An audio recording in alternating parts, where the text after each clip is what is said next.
আর একটা ঘটনা কি জানো, ভোজন ভোজন আর নারী এই तीनों पर्दा का पीछे रहना चाहिए। क्यों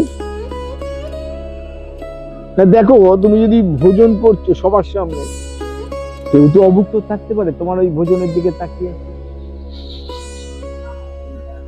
যা খারাপ। আর তুমি যদি সবাইকে দিয়ে তুমি ভোজন করো, সবাই ভোজন করছে তুমিও করছো, ভোজন জপ করছো, ভগবানের নাম করছো, নিরিবিলি স্থানে আলাদা জায়গা, সবাইকে দেখতে করার দরকার। আর নারীর হচ্ছে সম্ভ্রম,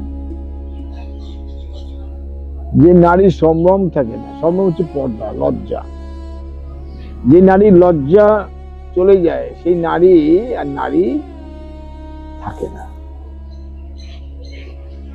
তাই নারীর যে ভূষণ, দামি দামি বস্ত্র নয়, নারীর ভূষণটাই হচ্ছে লজ্জা। এই লজ্জাই হচ্ছে আমার মায়েদের ভূষণ। সেটা সর্বদাই সেই জায়গায় থাকা উচিত।